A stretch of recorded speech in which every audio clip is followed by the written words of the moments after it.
Très heureux de vous retrouver pour une nouvelle édition de Flash sur la MIFA Production et Ondo TV. Mesdames et messieurs, bonsoir et bienvenue.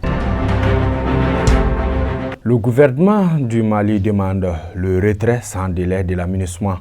Le ministre des Affaires étrangères et de la coopération internationale, son Excellence M. Abdoulaye Diop, a demandé le vendredi dernier devant le Conseil de sécurité de l'ONU le retrait sans délai de la mission des Nations Unies dans son pays. La MINUSMA, dont il dénonce l'échec pour répondre aux défis sécuritaires, a noté que le gouvernement du Mali s'oppose aux trois options issues du rapport sur l'examen interne de la MINUSMA.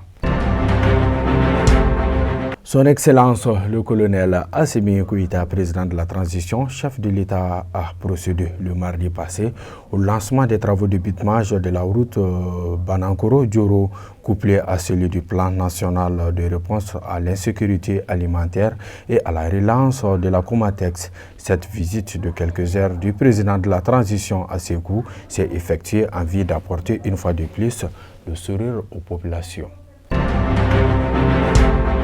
Des bureaux pour le vote par anticipation des forces de défense et de sécurité ont été ouverts le dimanche passé à l'état-major général des armées et l'état-major des armées de terre en présence du chef d'état-major général des armées, le général de division Oumarou Diarra.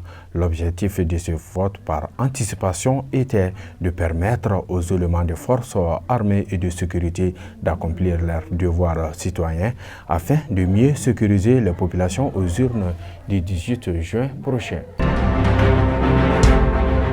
En marge de la réunion du Conseil de sécurité sur l'examen du rapport trimestriel du secrétaire général des Nations Unies sur la situation au Mali, son Excellence M. Abdoulaye Diop, ministre des Affaires étrangères et de la coopération internationale, a successivement eu des rencontres bilatérales le mercredi passé à New York avec les ambassadeurs et représentants permanents des missions de la Russie et de l'Algérie auprès des Nations Unies.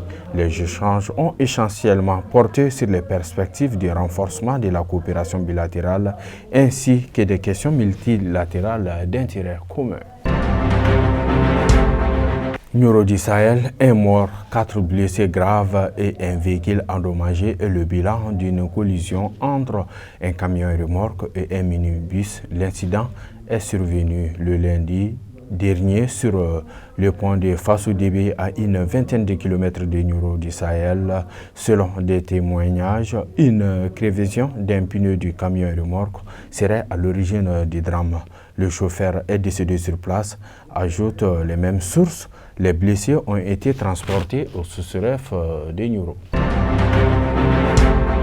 Les villes de Bankas et Goundam ont enregistré dans la semaine leurs premières pluies de la saison hivernale.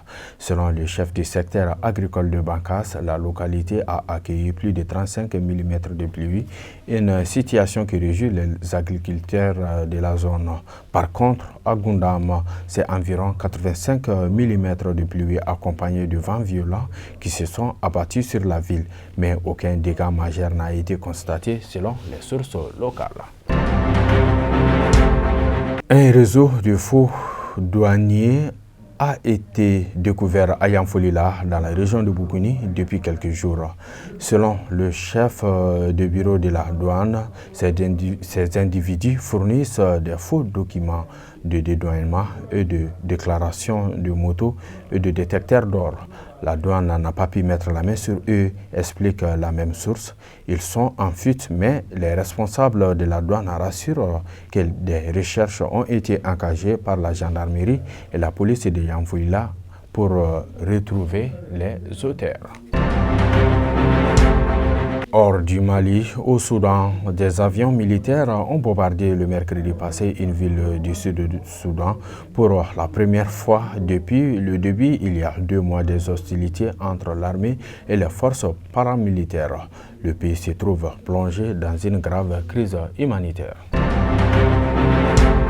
En Égypte, un homme a été exécuté le mercredi dernier après avoir été reconnu coupable d'avoir tué une étudiante ayant refusé ses avances.